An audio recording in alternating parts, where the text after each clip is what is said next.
இந்த காட்டு தர்பார் ஆட்சியை துடைத்து எறிப்பதற்கு அஸ்திவாரமாக அமையும் என்ற நிலை உங்களால் ஏற்படுத்த வேண்டும் என்பதுதான் எங்களுடைய கோரிக்கையாக இன்றைக்கு இருக்கிறது.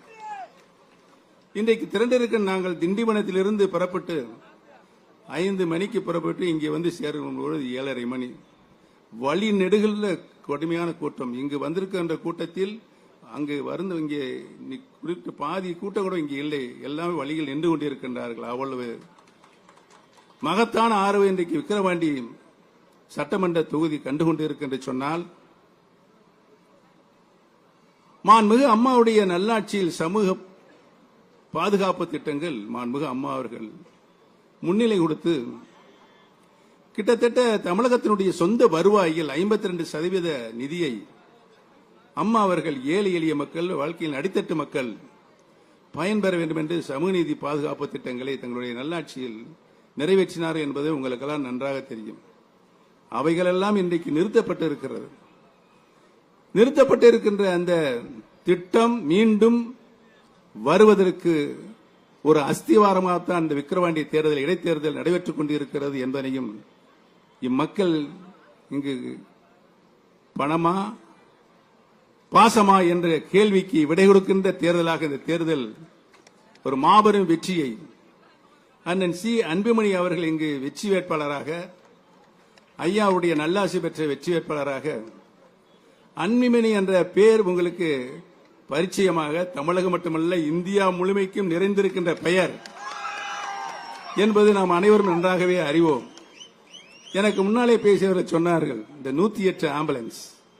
அந்த 108 ஆம்புலன்ஸை இன்றைக்கு 140 கோடி மக்கள் தன்னுயிர் காப்பதற்கு அந்த 108 ஆம்புலன்ஸ் பயன்பட்டுக் கொண்டிருக்கு என்பதற்கு நம்முடைய ஐயா அன்புமணி ராமதாசனார் மூல காரணமாக இருந்தார்கள் என்பதையும், பொது வாழ்க்கையில் இருப்பவர்கள் சிகரெட் அண்ட் போதைப் பொருளை பொது இடங்களில் அருந்தக்கூடாது, குடிக்கக்கூடாது என்ற ஒரு சட்டத்தை கொண்டு வந்து மக்கள் நல்வழி காட்டுவதற்கு ஒரு ஆரம்பமாக அவர் காட்டிய வழி இன்றைக்கும் இந்திய திருநாடே அவருக்கு நன்றி சொல்லிக் கொண்டிருக்கிறது என்பதை நான் இங்கு சுட்டிக்காட்ட கடமைப்பட்டிருக்கின்றேன்.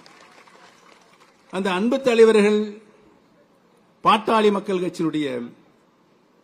கட்சியின் சார்பாக இன்றைக்கு நம்முடைய தேசிய ஜனநாயக கூட்டணி சார்பாக வெற்றி வேட்பாளராக அண்ணன் திரு சி அன்புமணி அவர்களை வெற்றி வேட்பாளராக நிறுத்தியிருக்கின்றார்கள். அன்புமணி என்று பெயரை சொன்னால் அது ஒரு ராசியான பெயர் தான். ஆக அவர் உறுதியாக இந்த தேர்தலில் மாபெரும் வெற்றி அடைவார்கள் என்பதனை இங்கு கூடியிருக்கின்ற மக்கள் நீங்கள் காட்டுகின்ற மகிழ்ச்சியில் இருந்து தெரிகிறது. பணம் கொடுத்து எப்படியாவது இந்த தேர்தலை விலைக்கு வாங்கி விடலாம் என்று 15-20 அமைச்சர்கள் இங்கு முகாமிட்டிருக்கிறார்கள். கோடிக்கணக்கான பணத்தை கொண்டு வந்து இங்கு வந்து கொட்டி குவித்துக் கொண்டு எப்படியாவது வெற்றி பெற வேண்டும், ஆளுகின்ற பொறுப்பில் நாம் இருக்கின்றோம், இந்த தேர்தலில் தோல்வியடைந்தால் உறுதியாக மக்கள் நம்மளை ஓட ஓட அடுத்து வருகின்ற எந்த தேர்தலாக இருந்தாலும் விரட்டி அடிப்பார் என்ற சூழ்நிலை உருவாகும் என்று பய உணர்ச்சி இன்றைக்கு அவர்களுக்கு ஏற்பட்டிருக்கிறது.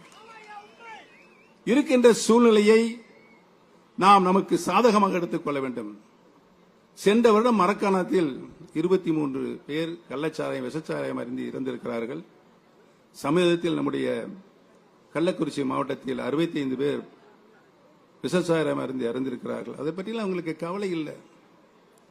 நாட்டை சுரண்டி எப்படியாவது தான் ஆள வேண்டும், இல்லை என்றால் தன் மகன் ஆள வேண்டும், அதற்கு பின்னால் நம்முடைய பேரன் பேத்திகள் தான் ஆள வேண்டும் என்று இந்த நாட்டை சுரண்டி கொண்டிருக்கின்ற தீய சக்திகளை அழிக்க வேண்டும், விரட்ட வேண்டும் என்ற ஒரே நோக்கத்தில் வீரபாண்டி பெருமக்களே, நீங்கள் அனைவரும் நம்முடைய வெற்றி சின்னமாம் மாம்பழ சின்னத்தில் உங்களுடைய பொன்னான வாக்குகளை முத்திரையிட்டு அண்ணன் சி அன்புமணி அவர்களை மாபெரும் வெற்றியை மகத்தான வெற்றி தருமாறு உங்களுடைய பாதம் தொட்டு வேண்டி வணங்கி விடைபெறுவோம். நன்றி.